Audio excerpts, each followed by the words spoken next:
positionnés devant tout ce qui séduit. Et nous sommes séduits sans même comprendre, sans même voir. Devant nous, on oublie qu'on est un enfant de Dieu. On oublie qu'on est un enfant de Dieu. Ce matin, ma prière, que ce que je dis, nous puissions nous comprendre. Que tu puisses me comprendre. Que je puisse être un canal simple pour que tu puisses me comprendre. Parce que Dieu n'est pas venu pour mettre une pointe sur nous. Jésus a déjà pris la pointe. Dieu n'est pas venu pour mettre un marteau sur notre tête parce que Jésus a déjà pris le marteau. Mais comment faire pour comprendre Dieu, pour que ma vie lui soit accessible, pour que je puisse faciliter ma vie de demain dans le ciel. Quand on lit Genèse chapitre 3 verset 13, pour l'histoire du jardin d'Éden qu'on ne peut contourner parce que c'est le début de l'histoire de notre temps, Dieu a demandé à Ève, qu'est-ce qui s'est passé?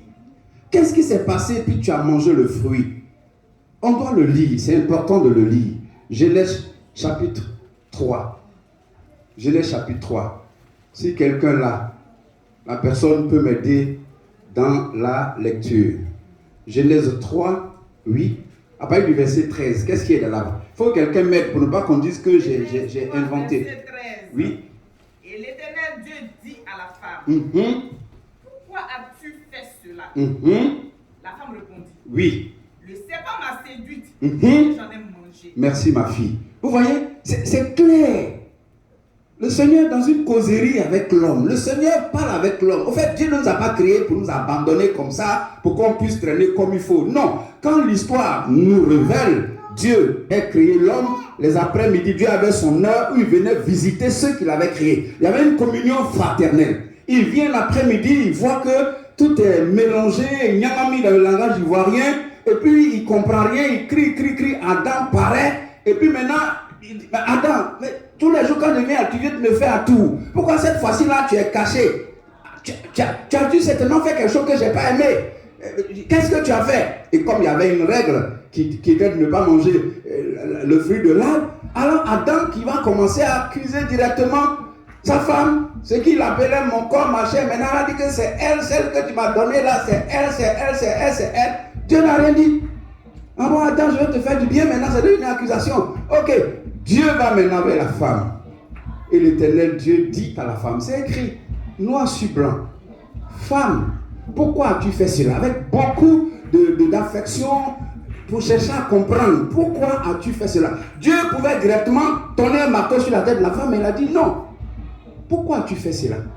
La femme aussi claire, le serpent m'a séduite et j'en ai mangé. Depuis ce jour, la séduction est le combat numéro 1 de tous ceux qui s'approchent de Dieu. Il y en a qui sont dans la séduction d'une colère qu'on ne peut pas contrôler. Et ce démon existe dans leur vie. Vous pouvez les voir en train de rigoler, joyeux. C'est vrai qu'on parle de couple, mais quelquefois c'est ça. L'homme peut être coléreux, la femme, ça peut être la même chose. Et puis, très douce ou très doux. Mais quand cet esprit de colère-là se réveille, parce que la personne est séduite, tout peut se casser en une fraction de... Aidez-moi, vous, en une fraction de quoi? Alors, communier, là, ne communiez pas, ça veut dire quoi là? Quelqu'un n'a qu'à me donner un amen là? Amen. Attends, ce que je dis là, c'est pas correct? C'est correct. Amen. Tu es séduit ou séduite par la colère. Quand tu piques une colère, tu changes de couleur. On ne peut pas comprendre. Tu casses tout d'abord et puis maintenant tu réalises que tu as tout cassé. Le serpent m'a séduite et j'en ai mangé. Toi, qu'est-ce qui te séduit? Elle a reconnu ce qui l'a séduite et toi. Chacun de nous a une faiblesse quelque part. Il serait rare que l'homme humain révèle sa faiblesse. Bien-aimé, ce matin-là, sache que la séduction là, c'est notre combat à tous. Et quelle est la position que tu as en face de la séduction qui te moigne? Il y a un jeune ami qui s'est donné au Seigneur. Son problème était le galet, le koutoukou. Ça, c'était son problème. Je lui ai dit, mon ami, quand c'est ton problème là, il faut plus te promener avec tes amis qui font ça. Non, le vieux père, ça va maintenant. Je suis enfant. Il a dit, tu sais que c'est ton groupe ancien. Je ne te dis pas de les abandonner. Mais quand ils veulent s'orienter vers le bélodrome, il faut te retirer. Non, viens père, je suis canqué, je suis là. Ne t'inquiète. J'ai dit, ah bon? Ah, d'accord? Un matin, il vient au culte, die. Comprenez, quand il dit die, on donne de coups de coups partout. Quand il dit alléluia, on ne peut pas respirer. Vous comprenez? C'est une réalité terre à terre. J'ai dit, mais qu'est-ce que tu as fait comme ça? C'est pas la peine de chercher à jouer au dur devant le bélet parce que ça te séduit. Et c'est pour ça que Pierre a dit, nous terminerons vers là après, résistez au diable et il fuira loin de vous. Amen. Ça vous dit quoi? Ce qui te séduit là, prends déjà des dispositions à résister. Oh yes. C'est un peu comme rapidement les couples, on va en venir le 4 novembre. Tu sais que quand, entre l'homme et la femme, Dieu lui a donné, elle parle comme machine, c'est ça la réalité. Sa force est dans ce qu'elle dit. Maintenant, toi l'homme, ta force est où? C'est dans ta main. Vous comprenez? Et puis un moment, quand ça va, maintenant, elle va te dire, tue-moi. Voilà. Et puis toi aussi, tu es là, je te tue. Je te tue. Et puis elle dit, tue-moi. Quand même qu'elle dit ça, elle sait que vraiment, tu ne vas pas la tuer, mais elle dit ça. Et puis toi aussi, tu es là, vous êtes là, tu vis la boxer, le visage est boussolé. Maintenant, tu es là, tu regardes, tu as honte. Quand c'est comme ça, tu sors gentiment. Pas pour aller te balader ou que ce soit, mais tu te retires un peu. Et tu verras qu'il y a un vent qui va passer. Ce vent va souffler ce démon de colère là. Et puis quand tu vas revenir, c'est un sourire très agréable. Quelle est ta position face à la séduction? Lisons un autre passage. Je vais demander 1 Timothée chapitre 5. Je vais demander à la bien-aimée qui s'est engagée à faire la lecture d'aller dans 1 Timothée chapitre 5, verset 1 et 2 dit quoi? 1 Timothée 5, verset 1 et 2 dit quoi?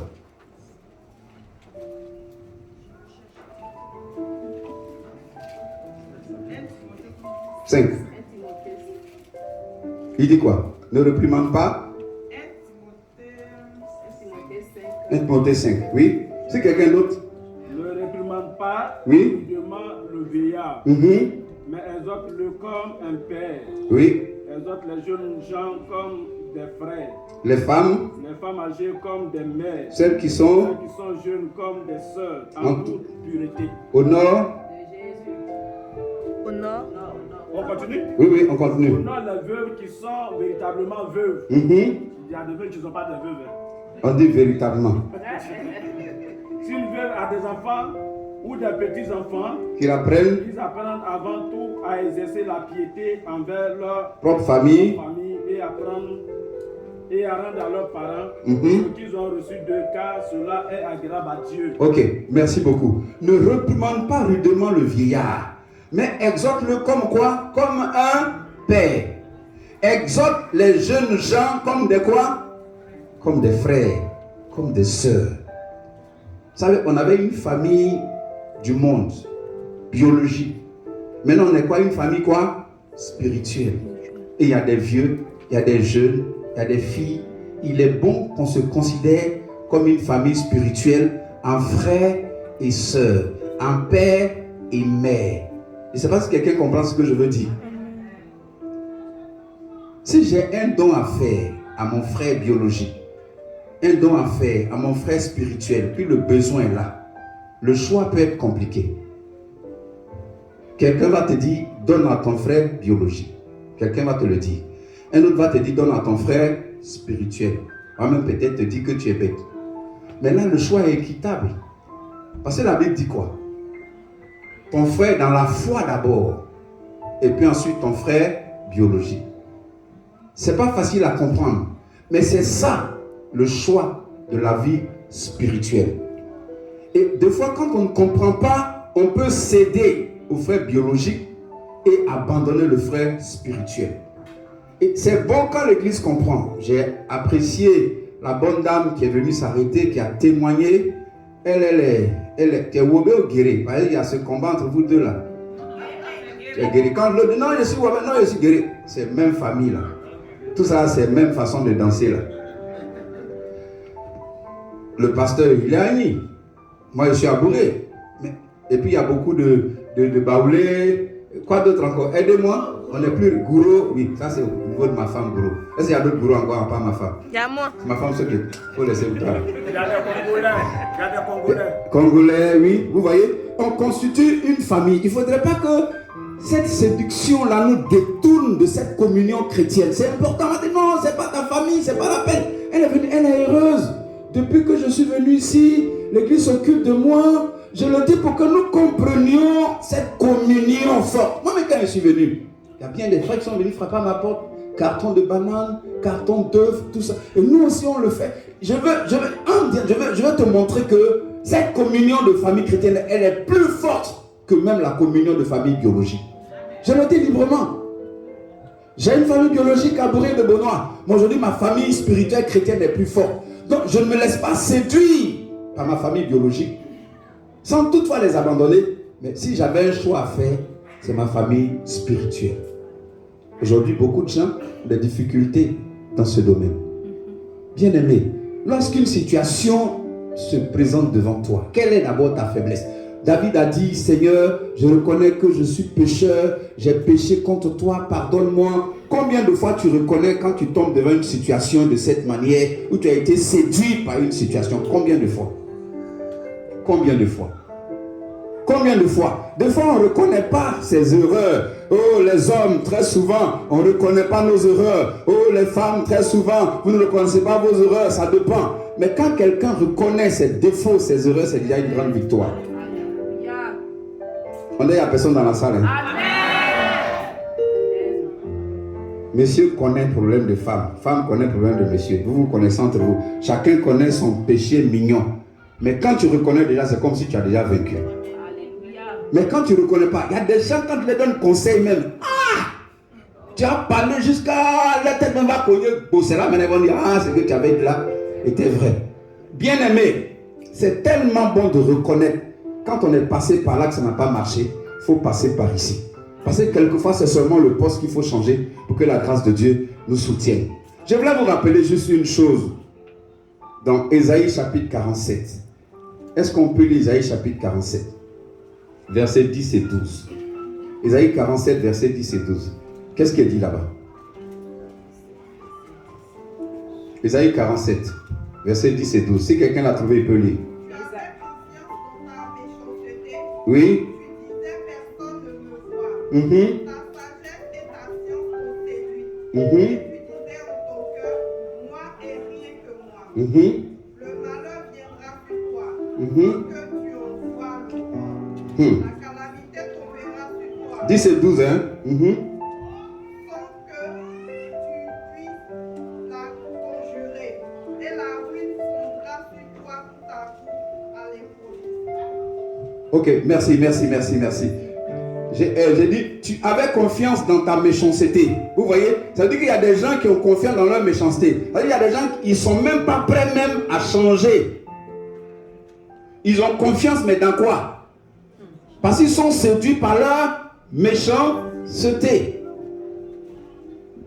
Il dit, tu avais confiance dans ta méchanceté. Tu disais, personne ne me voit. Ta sagesse et ta science t'ont séduit. Tu disais en ton cœur, moi et rien que moi. Mais le malheur viendra. Si à toi on ne peut pas donner conseil. Moi on ne me donne pas conseil d'aide. Moi femme ne me parle pas. Femme va me parler. Ou bien garçon va me parler. Moi on ne me parle pas, hein. Moi que vous voyez là, on ne me parle pas. J'ai un gros cœur. Ma grand-mère avait un gros cœur. Mon arrière-grand-mère avait un gros cœur. Dans notre famille là, notre champion là, c'est gros cœur. Tu as ouvert ton cœur, tu as vu que c'est gros. Et tu fais confiance à cette méchanceté. Accepte de foi ceux qui te présentent une situation de vie. La Bible dit quoi? Examinez toutes choses et puis retenez quoi? Ce qui est bon. Ok, on ne va pas allonger la situation. Mais on va lire Ésaïe 14, versets 12 à 16. Ésaïe 14, on reste dans le même Ésaïe là, mais on va. Ésaïe 14. Voilà, vas-y. Voilà tombé du ciel. Oui. Fils de l'aurore. Mhm. Tu es abattu à terre. Oui. Toi le vainqueur des nations. Tu disais en ton cœur, je monterai au ciel. Oui. Je lèverai mon trône au-dessus des étoiles de Dieu. Je m'assierai sur la montagne de l'assemblée. Ok. L'extrémité du septentrion. Je monterai sur le sommet des nues. Oui. Je serai semblable au Très-Haut. Mais tu as été précipité dans le séjour des morts. Dans les profondeurs, de la force. ceux qui te voient, Ceux qui te voient fixent sur toi leur regard. ils te considèrent. Attentivement. Est-ce là? Cet homme qui faisait trembler la terre Mhm. et ébranlait les royaumes. Merci beaucoup. Ce passage-là, quand vous allez aller à la maison, prenez du temps, jetez un coup d'œil. Il est question ici de Lucifer, l'astre brillant qu'on appelle le diable. Quel a été son péché mignon? C'est sa fierté, son orgueil, sa beauté, son éclat, son égocentrisme. Quand vous êtes trop gonflé là, ça ne peut pas vous aider dans la vie chrétienne. Dégonflez-vous. Dégonflez-vous. Ne permettez même pas à quelqu'un de vous dégonfler. Parce que la Bible dit que Jésus lui-même s'est rendu obéissant. Jusqu'à où? Jusqu'à la mort. Mais il est dit jusqu'à la mort de la croix. Si vous cherchez le péché que Satan a commis pour être chuté, voilà le passage fixe. Vous pouvez l'écrire, vous pouvez le relire. Les 5 sens de la vie composaient sa chute. Il dit je. Quand vous lisez ce que nous venons de lire là, il a dit je 5 fois pour pouvoir les condenser. C'est élevé plus que Dieu. Puis il a été terrassé. Le moi gonflé. Dégonfle-toi. Ce que tu ne sais pas là, ce n'est plus toi qui vis. Hein. Si tu es Amoui, ce n'est plus Amoui. Si tu es Adjoa, ce n'est plus Adjoa. Si tu es Fatmata, ce n'est plus Fatmata. C'est Jésus qui est là. Vous êtes chacun un Jésus, une Jésus, s'il y a son féminin. Jésus. Est-ce que vous êtes capable de dire ce n'est plus moi qui vis, c'est Jésus qui vit en moi? Il faut que deux fois vous arriviez à le dire, que ce n'est plus moi qui vis, que c'est Jésus qui vit. Ça va vous aider dans votre marche de chaque jour. La Bible est claire. Qu'est-ce que Satan a fait pour perdre? Son orgueil, son gonflement. Ça, il a les 5 points. Notre temps est déjà cuit. Cependant, allez-y et lisez. Et vous allez voir que comment Satan a chuté. Il a dit, te voilà tombé du ciel, astre brillant, fils de l'aurore, tu as battu à terre, toi le vainqueur des nations. Tu disais en ton cœur, le premier je, monterai au ciel. Le deuxième je, il dit, j'élèverai mon trône au-dessus des étoiles de Dieu. Le troisième je, il dit, je m'assierai sur la montagne de l'assemblée, à l'extrémité du septentrion. Le quatrième je, il dit, je monterai sur le sommet des nues. Et le dernier jet qu'il a terrassé, je serai semblable au Très-Haut. Libère ton cœur des jeux. Moi, on ne me dit pas ça. Moi, on ne me fait pas ça. Moi, c'est pas comme ça. Ton moi est mort au nom de Jésus. Jésus prend la place en toi au nom de Jésus. C'est ça le principe. Si tu penses que tu as accepté Jésus, ce n'est plus toi qui vis. Et accepte de ne plus vivre. Laisse Jésus vivre en toi. Laisse Jésus vivre en toi. Ainsi, tu ne vas plus te laisser séduire par quoi que ce soit. Parce qu'en fait, on est des fois séduit par notre estime de soi. On est des fois séduit par ce qu'on est. Je disais à quelqu'un, c'est vrai, pasteur Adjé, tout ça, patriarche, tous ces mots, oui. Mais je suis même chose. Comme le bébé qui est dans la main de maman Ouattara, c'est le même sang de Jésus là qui sauve le bébé qui me sauve. Le même Jésus qui est mort, qui sauve le petit pasteur qui est dans la main de maman Ouattara là. Le sang qui le lave là, c'est le même sang qui me lave. J'ai dit petit pasteur parce que c'est le fils du pasteur. Il veut pas où il va devenir pasteur demain. C'est le sang là. Donc moi mon problème est où?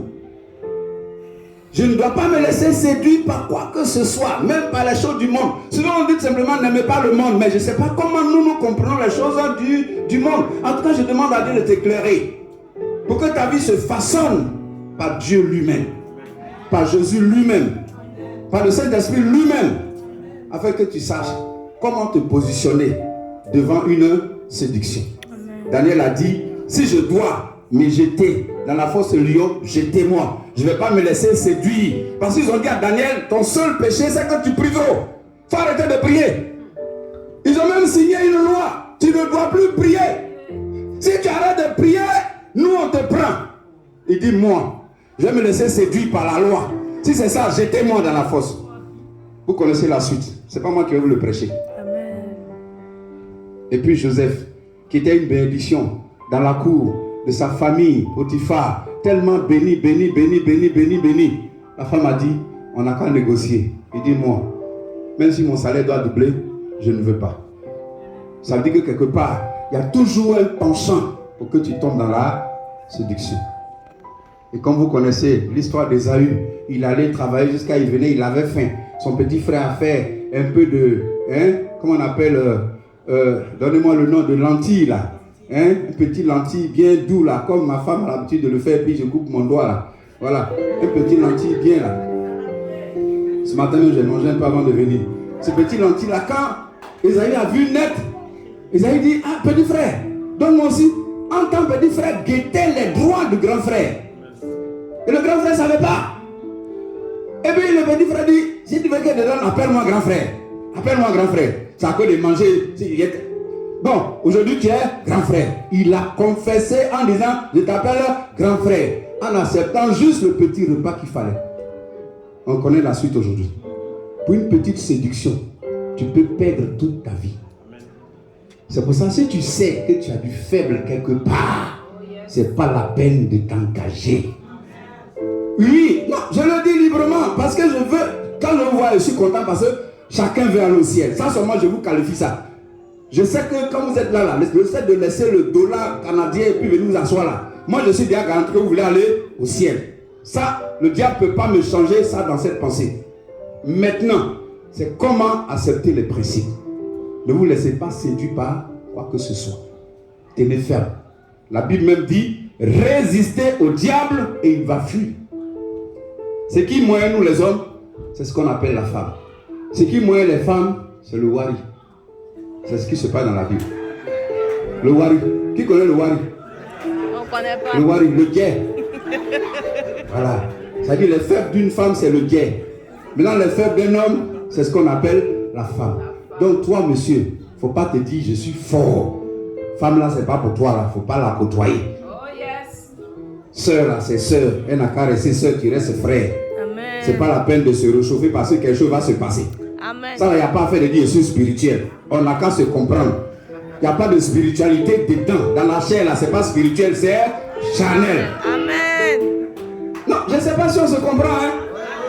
Alléluia. Amen. Est-ce que vous êtes là même? Amen. Si vous êtes là comme ça, je ne vous vois pas là. Voilà, maintenant je vous vois.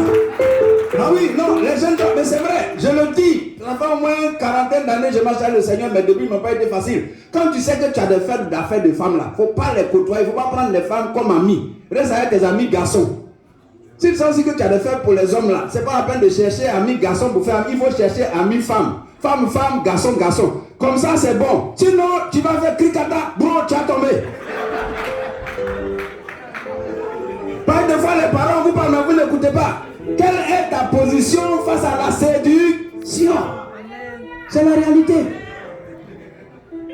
Ce n'est pas une affaire de dire je suis dur. Ce n'est pas une affaire de dire je suis fort. Ce n'est pas une affaire de dire moi vous me voyez là ici, je ne peux pas tomber. Ah non, non, non, Samson, il fait ça. 1000 sont morts, 2000 sont morts. Mais une petite femme là, vous connaissez l'histoire. À Kabasa, Nyamisa, terrassé, raser ses cheveux. Si Samson lui-même est terrassé là, toi tu es qui? C'est pour ça, si tu es marié, ta femme n'a qu'à être ta camarade. Si tu es marié, ton mari n'a qu'à être ton camarade. Les autres camarades là, il ne faut pas rentrer dedans. C'est gloire à Dieu, amen. Tu es jeune fille, jeune femme, jeune garçon, tu n'as pas mari là, reste tranquille. Reste avec ta soeur. Soyez soeur. Frère, soeur, il y a un problème qui rentre dedans. Problème de doigt là, avec Abbé Binyami. Il recrosse. Quelle est ta position face à la séduction? C'est de résister. Je termine par là. C'est de résister. Amen. Il faut résister. Et même dans la prière que le Seigneur nous a enseignée, il a dit, Ne nous enduis pas en tentation. C'est-à-dire, je ne passe pas là où je sais que je vais tomber. Je ne passe pas là-bas. Je ne passe pas là-bas. Et la vie spirituelle, c'est la vie spirituelle. La vie charnelle, c'est la vie charnelle. Ne mélangeons pas les choses. Vous connaissez, c'est vrai, c'est un serviteur de Dieu. Jimmy Swaga, je ne le dis pas pour dire qu'il est ceci, cela. Mais il a eu des problèmes. Il a eu des problèmes. Et je le dis pour m'encourager moi-même. Avec des quoi? Avec des prostituées. C'est pour te dire qu'il n'y a pas l'élévation pastorale ou spirituelle ou l'élévation chrétienne au-dessus de ça. Le défaut qui peut chuter un homme, c'est la femme. Le défaut qui peut chuter une femme, c'est le wari. Si tu as résisté à ces deux choses-là, il y a déjà une victoire devant toi. Quand tu vois venir en même temps, tu dis, je ne suis pas dedans. Tu accompagnes la nuit, tu accompagnes la nuit. En tant que faut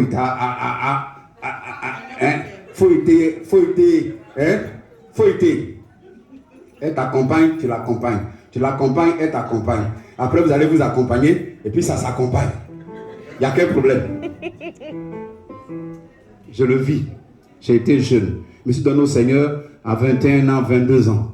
Je connais comment j'ai subi les difficultés. Aujourd'hui, par la grâce de Dieu, je suis mieux placé jeune pour te conseiller. Reste dans le cadre des jeunes filles, reste dans le cadre des jeunes filles, ça va nous aider. Tout un chacun. Tu es un responsable, tu es une femme, tu es un homme, que chacun reste dans son coin.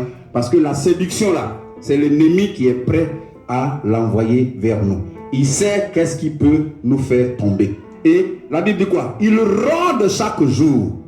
Au moment où tu dors, le diable ne dort pas. Le diable ne connaît pas sommeil. Et la Bible dit, le prince de la puissance de l'air, c'est-à-dire le deuxième ciel là. Quand Dieu lui a dit de tomber là, lui n'est pas tombé. Il a fait tomber les démons, mais lui-même il est calé. Éphésiens 2.2. Quelqu'un n'a qu'à nous lire Éphésiens 2.2 rapidement. On est vers la fin. Éphésiens 2.2 dit quoi? Qu'est-ce que c'est Éphésiens 2.2? Donc c'est pour que tu comprennes qu'il y a un combat chaque jour sur toi. Éphésiens 2.2. Éphésiens 2. Verset 2. Verset 2. Commence même par le premier verset. Vous étiez morts Mhm. par vos offenses Oui. et par vos péchés, Uh-huh. dans lesquels vous marchiez autrefois Mhm. selon le trait de ce monde, Selon le selon le oui. prince Mhm. de la puissance de l'air, Et de l'esprit qui agit maintenant dans les fils et la rébellion. merci beaucoup. Vous étiez morts par vos offenses et par vos péchés, dans lesquels vous marchez autrefois, selon le train de ce monde, selon le prince de la puissance de l'air. Le prince de la puissance de l'air. Satan, quand il devait tomber là, quand vous lisez Apocalypse 12, à partir du verset 5, quand il devait tomber là, lui il est resté au deuxième ciel. Quand vous lisez 2 Corinthiens 12 là, Paul a dit je suis allé jusqu'au 3e ciel. Les gens peuvent parler de 10 cieux, 20 cieux, tout ça, mais selon les écrits, il n'y en a que 3. Le premier où habite Dieu, le deuxième les airs, et le 3e à partir du premier en bas, c'est où on voit situer nos étoiles et autres. Ça fait 3. Mais Satan est resté au 2e. Et c'est pour ça que Daniel avait eu des problèmes pour traverser. Donc il domine sur chacun de nous. La Bible dit que Satan est le prince de la puissance de l'air, le Dieu de ce monde. Donc, chrétien, il ne faut pas t'approcher de ce qui peut te faire tomber. Je le dis librement pour ton bon chemin. Si tu sais que là c'est ta faiblesse, à quoi divin non, quand nous divin, tisati. Non, en tout cas en Côte d'Ivoire, permettez que je sois en Côte d'Ivoire. En Côte d'Ivoire, on se connaît, nos parents baoulés aiment beaucoup divin. Voilà. Donc c'est divin qui est leur problème. Nous les abruis là, c'est Gbélé, c'est Koutoukou qui est nous notre problème. Donc si je sais que je suis un ancien Koutoukoudrome, je ne passe plus même devant où ma mère doit faire. Si tu sais que divin t'es moyen là, il ne faut pas aller dans les coins où on fait divin. C'est une manière de parler. Quand tu sais que là, tu as une faiblesse, ne joue pas au dur. Est-ce que quelqu'un me comprend ce matin? Je le dis parce que nous tous, nous cherchons le ciel. Et la vie, c'est toujours des anciens qui enseignent les nouveaux. Toi, tu es un jeune homme, comme un enfant. Ton pain bien beurré peut tomber dans le sable. Et puis tu reprends, tu veux manger. Le grand qui est à côté de toi peut prendre et puis extraire les grains de sable. Toi, tu vas dire non. Tu veux forcément manger ton pain et beurre tomber avec le sable. Et ça te fait du bien. Il y a des chrétiens, enfants souvent, qui veulent manger beurre, sable et puis pain. Tu vas avoir appendicite. Si l'opération ne réussit pas, tu vas mourir. C'est pour ça qu'il faut toujours un vieillard pour te dire, petit, laisse-moi enlever les grains de sable là, pour que tu vas marier ton père. C'est important. Ce matin, je crois que c'est là que je vais m'arrêter à cause du temps. Mais je veux que tu comprennes. Parce que tu aimes le Seigneur. Ça, il faut que je te le qualifie. Parce que tu aimes le Seigneur. Et tu veux aller avec le Seigneur. Ne te laisse pas séduire par les modes de ce monde. Non, je ne dis pas qu'il ne faut pas t'habiller. Je ne dis pas qu'il ne faut pas aimer l'habillement. Mais il ne faut pas te laisser séduire. C'est-à-dire quand tu portes quelque chose, il faut que tu sois content de porter et que tu sois heureux de porter. Quel que soit ce qui est faisable. Béni soit le Seigneur. La sœur, elle a eu son bébé. Elle a eu ses clés. Gloire à Dieu. C'est son temps qui est arrivé. Chacun a son temps. Moi, je n'ai pas encore mon temps. Je dois gémir pour ça? Il te gémit. Moi aussi, j'attends mon temps. Amen. Quelqu'un peut dire Amen. Amen. Et que toi, tu as dit, elle vient d'arriver, elle a eu, moi, je n'ai pas eu. Ça n'a rien à voir. C'est une affaire d'aiguille qui tourne. Voilà l'aiguille qui tourne là. Ça est sur 15 actuellement. Je vais m'arrêter. Avant qu'on vienne, on a commencé à quelle heure? C'est pas à 10 heures. L'aiguille tourne. Tu veux, tu passes à tourner. Peut-être que toi, tu es midi. L'autre est 14 heures. L'autre est 18 heures. L'autre est 20 heures. Avec Dieu, rien n'est raté. Ça va tomber sur ton temps. C'est pour cette raison. Résiste. Le dernier passage qu'on va lire. Éphésiens chapitre 6, verset 13 à 16. C'est le dernier passage qu'on va lire. J'ai encore beaucoup à dire, mais on a le temps. On va le dire une autre fois. Oui. 6. Verset 13 à 16. C'est pourquoi prenez toutes les armes de Dieu, afin de pouvoir résister dans le mauvais jour et tenir ferme après avoir tout surmonté. Tenez donc ferme. Ayez à vos reins la vérité pour ceinture. Revêtez la cuirasse de la justice. Mettez pour chaussure à vos pieds le zèle que donne l'évangile de paix. Prenez par-dessus tout cela le bouclier de la foi, avec lequel vous pourrez éteindre tous les traits inflammés du matin. Prenez du malin. Prenez aussi le casque du salut et l'épée de l'esprit qui est la parole de Dieu. 18. Faites en tout temps par l'esprit toutes sortes de prières et de supplications. Veillez à cela avec une entière persévérance et priez pour tous les saints. Tu es béni. Donne-moi un amen fort là, tu es béni. Amen. Vous voyez, il dit, c'est pourquoi prenez toutes les armes de Dieu afin de pouvoir résister dans le mauvais jour et tenir ferme après avoir tout surmonté. Ça y est, la vie chrétienne là, c'est pas dormir. Tu dois tenir ferme. C'est pour ça que nous bénissons le Seigneur pour les programmes de prière. Organise-toi, rentre dans le collimateur, rentre dans le réseau. Parce que tout excès peut nuire, sauf l'excès de la prière. C'est parce que quelqu'un me comprend. Sauf l'excès de la prière. Donc, il tenait ferme. Tenez ferme. Tenir ferme, c'est ne pas se décourager, ne pas céder, ne pas abandonner. Quelle que soit la façon, c'est bléa là. Il ne faut pas abandonner. Parce que le diable a des traits enflammés. Il y a des traits enflammés. Et un petit trait qui s'enflamme peut brûler tout un champ de café cacao. Même si ici, il n'y en a pas. Mais au pays, ça brûle. Donc, je t'encourage. C'est pour cette raison, la prière que tu vas faire, lève-toi. Lève ta main droite. Et prie avec moi. Dis, Seigneur Jésus, ce matin, je suis devant toi. Tu me connais plus que moi-même. Seigneur, tiens-moi la main. Donne-moi la force de résister devant ce qui me séduit. Oh Seigneur, sans toi, je ne peux rien faire. J'ai besoin de ta force pour marcher de victoire en victoire. Que la gloire soit à toi. Bénis ma vie. Au nom de Jésus, j'ai prié. Amen. Veuillez vous asseoir. Merci.